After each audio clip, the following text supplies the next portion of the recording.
장을 알고 나를 알면 다이어트 100점 100승이다 라는 주제로 오늘 강의를 시작해 보겠습니다. 우리 몸의 소화기관에 대해서 좀 알아보고 갈 건데요. 자, 우리 음식물이 입에서부터 들어가서 항문을 통해서 변으로 나옵니다. 그 과정을 이렇게 사진으로 놓은 건데요. 처음에 음식물을 입으로 넣습니다. 네, 저작작용이라서 씹어주죠. 여러분들 30번 이상 잘 씹으시죠? 네. 사실 너무나도 바쁜 현대인들이기 때문에 10번 씹는 것도 참 잘하시는 거예요. 네, 하지만 네, 꼭꼭꼭꼭 입안에 넣고 잘게 씹어 넘겨주시고요. 식도를 통해 이제 위로 넘어가게 됩니다. 그 위에서 무엇을 하느냐? 위에서는 위산이라고 하죠. 네, 위액이라고도 하는데 그 위액이 잘게 부서진 음식물들을 죽처럼 분해를 해줘서 우리 또 이렇게 장으로 넘겨주는 그런 부드럽게 연동작용을 하는 역할을 하기도 하는데 또 위산이 굉장히 세다 보니까 또 유해 물질들이 같이 들어가게 되면은 그것들을 죽이는 역할까지 같이 하고 있어요. 자, 그러면 그렇게 해서 작은 또 관이 하나 있는데 거기는 십이지장이라고 해요. 위에서 분해된 음식물들을 이자액이라고 하는 요 우리 중간에 약간 뭐라고 해야 되지? 명란젓갈 같이 생긴 저 노란색 부분. 예, 저기를 이제 췌장이라고 하는데 저기서 나오는 이제 이자액과 그리고 간에 붙은 쓸개 있죠? 쓸개에서 나오는 그 담즙을 같이 한 번 더 투입을 시켜서 음식물을 한 번 더 분해를 시켜줍니다. 그러면 입에서 잘게 씹고 위에서 또 녹여주고 이자액과 담즙으로 같이 또 한 번 더 분해된 것들이 소장으로 넘어가죠. 그래서 소장으로 넘어가게 되면 우리 낄낄 꼬여있는 제 가운데 중심부가 소장인데 점막에 있는 융털로 음식물들을 영양분들을 쭉쭉쭉쭉 흡수를 합니다. 그럼 요게 다시 또 이제 간으로 가서 소장에서 흡수한 영양소들을 온몸으로 공급을 하죠. 자, 그리고 소장에서 이제 영양분들을 잘 흡수를 해서 음식물들이 찌꺼기들이 쭉쭉쭉쭉 타고 내려가서 우리 이렇게 거꾸로 되어 있는 디귿자 형태로 되어 있는 대장으로 넘어가게 됩니다. 대장에서는요, 음식물 찌꺼기들을 배출하는 데 힘을 쓰고요. 거기서는 많은 수분 흡수들이 이루어집니다. 소장에서 흡수하지 못한 잔여 영양분들이 이제 안에서 또 막 발효가 돼요. 그러면서 이제 가스가 생기게 되고 여러분들이 흔히 얘기하시는 방귀 있죠? 방귀가스가 그 안에서 형성이 되고 뿡뿡뿡 방출을 하죠. 그리고 항문으로 넘어가서 배변이 되게 됩니다. 자, 그럼 전 과정을 봤을 때 음식물들이 제일 많이 오랜 시간 머물고 있는 곳이 당연히 어디일까요? 우리 몸의 50% 이상을 차지하고 있는 장기 중 소장과 대장, 통틀어서 장이라고 말하죠. 그 장 건강에 관리가 되어 있어야 여러분들이 영양분들을 제대로 드셨을 때 10분 흡수가 잘 되시고 또 배변을 통해서 우리가 또 무엇이 배출이 돼요? 중금속과 체지방들이 잘 배출이 되죠. 그래서 우리가 오늘은 이 오장육부 중에 장에 대해서 파헤쳐 보도록 하겠습니다. 자, 근데 우리 현대인들이 장이 건강하시냐? 여러분들의 장은 건강하신가요? 네, 우리가 이거 최근 기사인데요. 전 국민의 30%가량 이상이 소화, 배변 등의 장 기능 문제로 고생을 하고 있다라는 네, 기사가 전해지고 있습니다. 자, 근데 30%라고 말을 하는데요. 저는 이거 이상이라고 생각을 합니다. 왜냐면 우리가 출퇴근길에 지하철만 타보셔도요. 그 안에 있는 사람들의 복부를 한번, 복부 상태를 보시면 좋을 것 같아요. 좀 공감되실지 모르겠지만 요즘 배불뚝이 우리 복부 내장 지방 갑부들을 굉장히 많이 보실 수 있을 거예요. 다 소화불량이거든요. 장 상태가 건강할 수가 없습니다. 50%가 가히 넘는다라고 해도 저는 과언이 아닐 것 같거든요. 그렇게 장 트러블로 고생하는 현대인들이 많은데 이 장이라는 곳은요. 우리 몸의 머리부터 발끝까지 면역 체계를 담당하고 있는 그 100% 중에 70% 이상을 면역세포가 이렇게 존재가 한다고 합니다. 그래서 장이 튼튼해야 혈액도 튼튼하고 뇌도 튼튼하고 피부도 네, 튼튼하다라는 말이 있을 정도로 장 건강이 굉장히 요즘은 위협을 받고 있다라는 건데요. 그럼 왜 현대인들은 이렇게 장이 건강하지 않을 수밖에 없느냐? 네 가지로 제가 살펴보고 말씀을 드릴게요. 첫 번째로는 아무래도 네, 입을 통해서 들어가는 음식이 좋은 음식들이 많이 없습니다. 우리 아침에 출근 시간대 뭐 드세요? 쉐이크 드시면 좋겠지만 우리가 빼독을 안 할 때에는 출근길에 카페 들려가지고 투땡 플레이스 들려서 커피 한 잔 하시죠. 근데 커피도 사실은 천연 물질이긴 하지만 가공 그 방식에 의해서 안 좋은 물질들이 많이 생깁니다. 그래서 먼저 그렇게 드링크 해요. 그러면 이제 출근해서 또 배고프니까 브런치로 뭐 드세요? 샌드위치 드시죠. 네. 그리고 이제 점심시간이 됩니다. 그럼 나가서 뭐 드세요? 뭐, 여름철에는 냉면도 드실 거고, 뭐, 짜장면도 드실 거고, 여러 가지 뭐 안 좋은 그런 가공식으로 만들어진 음식들을 많이 드실 거예요. 그리고 퇴근하셔서도 마찬가지로 뭐 파스타에 피자 이런 회식도 많이 하시고, 술도 많이 즐기시겠죠. 그래서 먹거리들이 아주 좋지 않기 때문에 장 환경이 나빠진다라는 게 첫 번째 제일 큰 요인이고요. 자, 두 번째는 불규칙한 생활 패턴입니다. 아무리 9to6의 뭐 정확한 뭐 직장인들의 그런 생활 패턴도 물론 있겠지만 뭐 아침을 거르시거나 또는 늦잠을 자서 또는 뭐 늦잠을 자서 뭐 하루가 밀려서 먹어야 될 때 안 드시거나 내지는 뭐 그런 생활 패턴이 또 이렇게 불규칙하다 보니까 스트레스도 많이 오실 거고 이게 옆에 있는 스트레스랑도 연관이 많이 되거든요. 그런 것들 또는 물도 많이 안 드실 거고 이런 것들도 다 식생활 패턴에 안 좋은 영향들을 끼치는 요인 중에 하나고요. 또 하나 중요한 것은 내가 부모에게서 갖고 태어난 나의 기본적인 장환경, 물려진 장환경이죠. 기본 체질이 좋지 않기 때문에 생기는 네, 그런 요인들도 있을 겁니다. 그래서 오늘 요 네 가지를 파헤쳐보는 시간을 가져보도록 할 건데요. 네, 당신의 장 건강 상태는 어디까지 알고 계시는지 우리 자가 진단을 한번 해보는 시간을 갖도록 하겠습니다. 자, 나의 장은 이런 것들을 좋아하는데 내가 이런 것들을 먹고 있는지, 이렇게 행동을 하고 있는지 한번 잘 관찰해 보셨으면 좋겠어요. 자, 첫 번째로 입에 들어가는 음식, 네, 산 음식을 먹고 있느냐, 죽은 음식을 먹고 있느냐, 또는 내가 한 가지 음식만 제대로 잘 섭취를 하고 있는지, 이것저것 복합된 음식을 많이 많이 꾸역꾸역 넣고 있지는 않은지, 또는 가열 방법 또는 조리 방법에 따라서도 이게 흡수율이 굉장히 다릅니다. 그래서 나는 올바른 조리 방법으로 잘 조리를 해서 입에 넣고 있는지, 그리고 나의 기본적인 장 체질 상태, 이런 것들도 한번 파헤쳐 볼 거예요. 그러면 첫 번째로 내 장은 무슨 음식을 좋아하는가? 네, 살아있는 음식을 먹어야 한다라고 되어 있는데요. 자, 여기에 말씀드렸듯이 산 음식은요. 우리 몸에 구성되어 있는 살아있는 조직을 구성하는 산 음식을 먹어야 된다라고 나와 있는데 음식물 속에도 마찬가지예요. 살아있는 조직과 인체의 조직이 서로 에너지를 교환을 하면서 서로 상호작용이 되어야 건강을 주는 힘이 생긴대요. 이 말인 즉슨 뭐 우리가 살아있는 예를 들어서 육류를 먹는다 하더라도 회로 먹지 않는 이상 다 익혀 먹게 되면은요, 이 세포들이 다 조직이 죽습니다. 그렇기 때문에 이것도 죽은 음식이라고 보시면 될 것 같고요. 대부분이 이렇게 생재료들도 가공 과정을 거치게 되면은 세포들이 죽습니다. 그렇기 때문에 우리 인체에 살아있는 조직들과 맞물렸을 때 서로 시너지를 주지 못하죠. 그래서 대부분 과일과 채소로 된 식단들로 90일을 드시게 되실 거예요.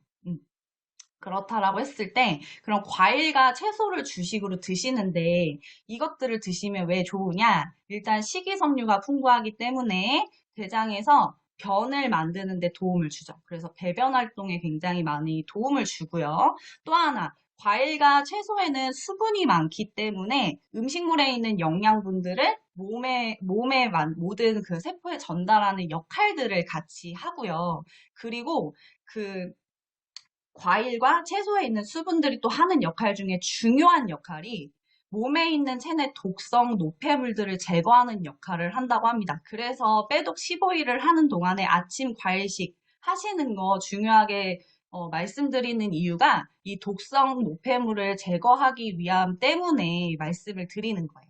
그래서 아침 과일, 채소, 수분이 아주 풍부한 그런 것들로 드셔주시는 거를 권장드립니다. 자, 그리고 두 번째. 자, 우리가 섞어 먹을수록 살이 찐다라는 말이 있어요. 우리 몸은요, 태초에 위에서 한 가지 이상의 농축된 음식을 동시에 분해한다라는 건요, 소화 능력이 떨어지기 때문에 이건 불가능합니다. 이건 무슨 소리냐면, 우리 이렇게 쉬운 예로 이렇게 생각하시면 돼요. 우리 주스 가게, 우리 과일 주스 가게에서 나오는 음식물 쓰레기통의 냄새와 그리고 생선 가게에서 나오는 음식물 쓰레기통 냄새, 그리고 일반 음식점에서 나오는 그 잡다한 쓰레기들이 들어가 있는 음식물 냄새를 비교했을 때 어떤 게 그나마 맡기가 좋으시겠어요? 당연히 과일 가게에서 나오는 그 쓰레기통에서 나는 냄새가 훨씬 좋겠죠? 그런 것처럼 우리의 몸속에 장 속이 쓰레기통이라고 생각하시면 돼요. 왜냐하면 음식물 찌꺼기를 배출하는 그런 기관이라고 말씀을 드렸잖아요. 거기에 이것저것 착하게 뭔가가 들어가게 된다라고 했을 때 장 속이 과연 어떻게 되겠어요? 오염이 되겠죠. 그리고 많은 것들이 또 혼합돼서 들어가다 보니까 소화 불량을 일으켜서 안 좋은 독성 성분들을 많이 만들게 되죠. 그렇게 되다 보면은 뭐 장도 뚫리면 장 누수가 생겨서 모세혈관을 또 타고 또 그렇게 되다 보면은 혈액의 질이 안 좋아지니까 당연히 온몸 구석구석에 통증이 생기거나 피부가 안 좋아지게 되는 거예요. 그래서 음식을 드셔주실 때는 임금님 수라상처럼 12, 뭐 12첩 반상 막 이렇게 풍부하게 차려 드실 필요가 전혀 없습니다. 예, 한 가지 드시더라도 꼭꼭 씹어서 잘 드셔주시는 거. 요게 소화흡수에 더 훨씬 더 도움을 많이 주고요. 우리의 몸은 에너지를 쓸 때, 음식물을 소화할 때 훨씬 더 많은 에너지를 쓴다고 합니다. 자, 근데 그렇게 소화하는 에너지로 쓰는 그 에너지를 조금 더 우리가 비축을 해서 어디에 쓰면 좋으냐? 독성 노폐물을 배출하는 데 쓰는 것이 훨씬 더 좋겠죠? 네, 이렇게 에너지를 효율적으로 쓸 수 있도록 여러분들 한 가지 음식만 드셔주시는 거 잊지 마시고요. 그리고 간혹 여러분들, 근손실 오니까 단백질 보충해야 돼 하면서 뭐 계란도 드시고 닭가슴살도 드시고 쇠고기도 드시고 여러 가지 많이 드시는데 이것도 마찬가지예요. 같은 단백질이라고 하지만 특히나 이 단백질이라고 하는 거는 여러 가지 형태로 굉장히 수많은 복합적인 구조들로 구성이 되어 있대요. 그러다 보니까 뭐 예를 들어서 우유와 쇠고기를 같이 먹는다? 같은 단백질이라고 볼 수 없기 때문에 이것도 소화 흡수율을 떨어뜨려요. 그래서 체내 흡수율을 떨어뜨리는 요인이 되기 때문에 계란을 드실 거면 계란만 드시고 소고기만 드실 거면은 동시간에 소고기만 드시는 거를 추천드리도록 하겠습니다. 이렇게 해서 어떻게 먹어야 잘 먹는 건지에 대해서 알아봤고요. 그러면 조금 더 이제 조리법을 우리가 또 신경을 써야 해요. 언제까지 우리가 생식을 할 수는 없잖아요. 자, 우리 지지고 볶고 삶고 여러 가지 다양한 조리 형태들이 있습니다. 자, 근데 우리 빼독하시는 기간 동안에는 찜기 활용을 적극적으로 활용하시라고 추천을 드립니다. 우리가 뭐 후라이팬에 굽는 거 또는 요즘 에어프라이어에 굽는 요리들 많이 하시는데요. 요 부분들은 지양해 주시는 게 좋습니다. 왜냐하면 수분을 많이 머금어야 대장에서 변을 만들 때 수분 흡수를 굉장히 많이 하기 때문에 건조한 음식들이 많이 들어가게 되면은 배변이 힘들 수 있어요. 변이 땅땅하게 뭉치기 때문에. 그래서 음식을 하실 때는 수분 보습이 굉장히 중요한데 식화로 굽거나 에어프라이어 열을 가열을 하시는 것들은 아무래도 수분이 증발할 가능성이 많으니 네, 요거는 지양해 주시고 직화로 굽는 건 또 아무래도 불에 의해서 당들이 그을려지다 보면 탁이 됩니다. 그렇기 때문에 발암물질을 또 야기할 수 있기 때문에 직화로 굽는 것은 되도록 삼가해 주시는 게 좋고요. 그리고 여러분들 그러면 수분 보습을 많이 하라고 하니까 왠지 물에 데치거나 삶는 거 좋을 것 같다는 생각을 하시는데 요것도 최소한으로만 진행을 해주시고요. 물속에 또 녹아드는 그런 뭐 수용성 비타민이라든지 이런 기타 등등등 영양 손실이 의외로 많을 수 있습니다. 그렇기 때문에 물에 삶는 것보다는 찜기를 이용하셔서 재료의 본연의 그 영양가와 수분이 가득가득 보존될 수 있도록 찜기 많이 활용하시는 거 팁으로 알려드릴게요. 그럼 마지막으로 우리가 장의 체질에 대해서 알아볼 건데 이거 진짜 중요합니다, 여러분. 우리가 뭐 고구마, 감자, 뭐 사과, 뭐 기타 등등 우리 빼동러들이 드시는 다양한 그런 생식들이 있는데 왜 똑같이 먹는데 나는 왜 잘 안 빠질까? 왜 나는 이거 먹으면 설사할까? 왜 배변이 자꾸 뭉쳐서 더 안 나올까? 이런 고민들을 하시는 분들이 있어요. 요거는 기본적인 체질을 알고 나시면은 먹는 것들을 어떻게 주의해야 되는지가 보이실 거거든요. 그래서 요거 집중해 주시면 너무 좋을 것 같아요. 자, 나는 어떤 체질을 타고난 사람인가를 구별을 할 건데, 크게 두 가지로 나눌 수 있겠어요. 우리 동물도 온혈 동물과 냉혈 동물이 있듯이, 우리 사람도요, 속이 차가운 사람이 있고, 속의 온도가 높은 사람들이 있어요.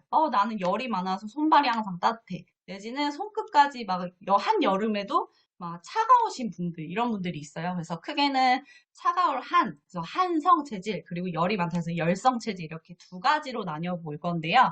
뭐, 물론 이제 이런 겨울에 급격하게 추위를 잘 타시는 분, 더위를 또 뭐 많이 타시는 분, 뭐 이런 거 있을 수도 있고, 그리고 이제 갈증을 느끼는 여부에 대해서도 나오는데, 특히 열성 체질들은 안이 또 뜨겁기 때문에 특히나 대장에서 수분 증발이 빨라요. 그래서 이런 분들은 수분 섭취를 본인이 원래 먹었던 그런 표준 양보다도 더 많이 드셔야 하거나, 이런 분들은 또 채소나 과일 드실 때 수분 함량이 높은 그런 음식들을 드시는 게 좋고요.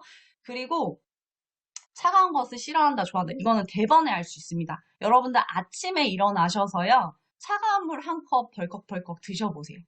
그러면 괜찮은 분들이 또 계신 반면에 1시간도 안 돼서 화장실로 바로 직행하시는 분들이 있습니다. 이런 분들은 한성 체질이고요. 제가 아주 대표적인 한성 체질입니다. 그래서 아침에 막 커피도 못 먹고요. 뭔가를 먹었다 하면은 출근 시간 때 끝까지 우리가 행선지까지 도달하지 못하고 중간에 내려서 화장실을 가야 하는 그런 상황이 생기거든요. 네, 이런 것들. 그리고 아무래도 속이 차다 보니까 오장육부들이 제대로 활동하지 못하고 경직되어 있는 상태들이 많아요. 그래서 소화불량이 또 이야기되고요. 열성 체질들은 뭐 비교적으로 소화가 잘 되는 체질들이 많습니다. 그리고 주로 뭐 소변이 뭐 묽게 나온다든지 뭐 대변도 마찬가지고요. 열성 체질들은 그에 비해서 조금 농축되어 있는 그런 변들을 많이 보실 수 있을 거예요. 그럼 나의 이제 체질은 어떤지 여기서 판가름이 조금 나실 건데요. 자, 그러면 우리가 똑같이 고구마를 먹고 살을 빼야 되냐, 사과를 먹고 아침을 보내야 되느냐, 요것이 이제 문제잖아요. 그래서 제가 준비를 했습니다. 우리 장 컨디션에 맞게끔 식단을 알려주는 포드맵 식단에 대해서 알아볼 건데요. 자, 이 포드맵 식단의 포드맵이란 우리 장에서 잘 흡수되지 않는 특정 당 성분들을 가리킨다라고 나와 있는데, 당이 여러 가지 종류들이 있죠. 근데 대표적인 예로 여러분들이 유당불내증이라고 많이 들어보셨을 거예요. 자, 우리 입에서 먼저 저작을 하고, 이 침을 통해서 아밀라제라고 하는 그 소화 효소 있죠. 그걸로 인해서 당으로 분해가 됩니다. 근데 이게 입에서 분해됐던 그 당이 소장으로 넘어갔을 때 특정 장 환경을 갖고 계신 분들이 이 당을 소화를 못 시켜요. 음. 그게 이제 불내증 또는 과민성 대장 증후군이라고 하는데, 어, 이 증후군을 갖고 계시는 분들이 애석하게도 저 같은 한성 체질의 그런 체질을 갖고 계신 분들이 대부분 이 증후군을 앓고 계십니다. 대부분 열성 체질에서는 이런 것들을 많이 발견하지 못하거든요. 그래서 내가 손발이 차고 좀 속이 차다라고 하시는 분들은 좀 집중해서 들어주시면 좋을 것 같아요. 자, 그래서 당 흡수가 조금, 당 성분이 조금 낮은 그런 식품군들로 여러분들이 섭취를 해 주셔야 하는데, 그러면 어떤 것들이 있느냐, 정확하게 좀 살펴보면, 네, 아까도 도표에서 나왔듯이, 우리 여러분들이 보시는 오른쪽은 열성 체질의 분들이 드시면 괜찮은 음식들이고요. 그리고 한성 체질이 드시면 좋은 음식들이 포드맵 낮은 쪽으로 보시면 좋을 것 같아요. 왼쪽. 자, 우리 고구마냐 감자냐 이 선택을 할 때 당이 어떤 게 조금 더 높죠? 고구마가 좀 더 높죠. 그렇기 때문에 당이 좀 소화가 잘 안 되는 그런 한성 체질들은 감자로 대체해 주시는 게 좋고요. 기타 등등 쭉쭉쭉 넘어와서 여러분들이 잘 주목해서 보셔야 되는 구간이 과일류와 채소류예요. 과일류 중에도 보통 아침에 그 아침 식단을 사과 많이 드시잖아요. 근데 저 같은 경우도 사실은 이 식단이 바뀌고 사과 식단을 한 달 정도를 진행을 했는데 저도 물변을 보더라고요. 그래서 아, 왜 나한테만 이렇게 좋지가 않지라고 생각을 해보니까 저도 한성 체질이어서 물론 제철 과일을 우리나라에서 나는 제철 과일을 드시는 게 좋지만 바나나나 딸기로 바꿔봤더니 그때부터 속이 편하고 배변 활동이 너무 원활해지더라고요. 그래서 저처럼 속이 차신 분들은 바나나나 블루베리, 딸기 그리고 토마토도 너무 좋습니다. 이런 것들로 대체를 해주신다라고 하면 훨씬 더 아침에 가벼운 몸으로 활동하실 수 있을 거예요. 그리고 또 하나 채소류 같은 경우는 특히 한성 체질 분들 조심하셔야 됩니다.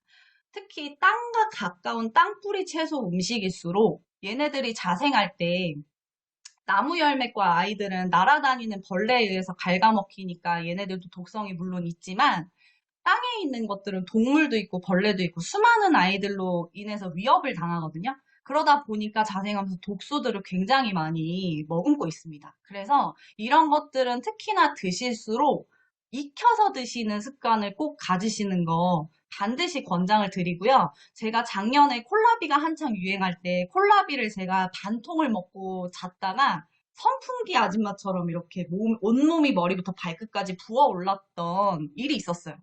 그 맹독성 때문이거든요. 위장이 굉장히 약하기 때문에 그런 것들 조심해야 한다라는 그런 사례도 제가 한번 언급드리고 싶어서 말씀을 드렸어요.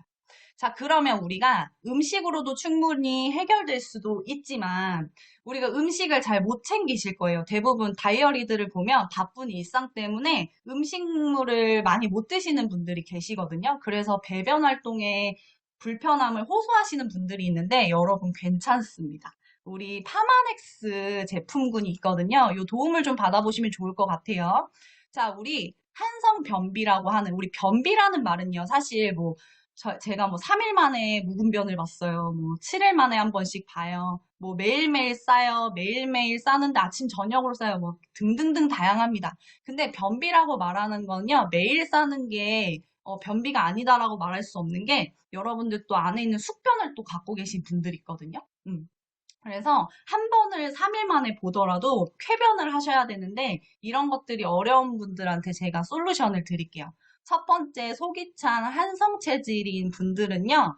우선 장의 연동작용이 잘 안 돼요. 온도가 낮기 때문에 경직돼 있어서. 그래서 봄포뮬러에 칼슘과 마그네슘으로 이런 혈관의 수축과 이완을 도울 수 있는 영양분들이 들어가 있어서 봄포뮬러 추천을 드리고요. 그리고 식이섬유가 좀 따뜻한 성질입니다.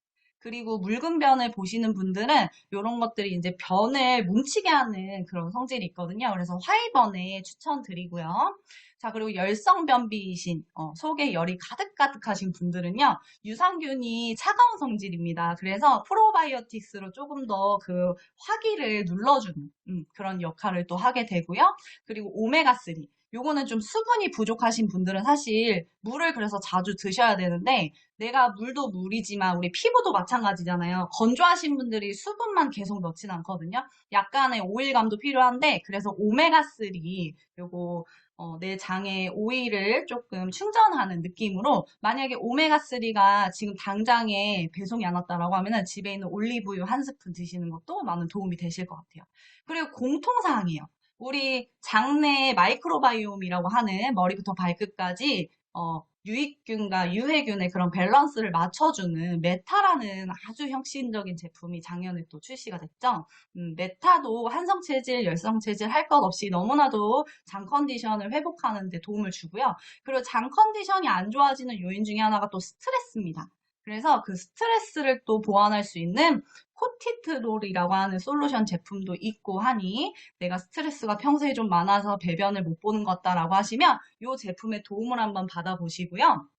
그리고 지금은 존재하지 않지만 이제 내년에 본 판매를 출시를 앞두고 있는 TRM이라고 하는 제품이 있습니다. 나의 장 건강 상태에 따라서 우리가 지금 먹고 있는 빼도 90일 패키지 있죠? 그거 외로 또 특별 부록으로 나오는 제품이 있으니까 이 부분도 함께 같이 도움을 받아보시면 좋을 것 같아서 안내를 드려보았습니다.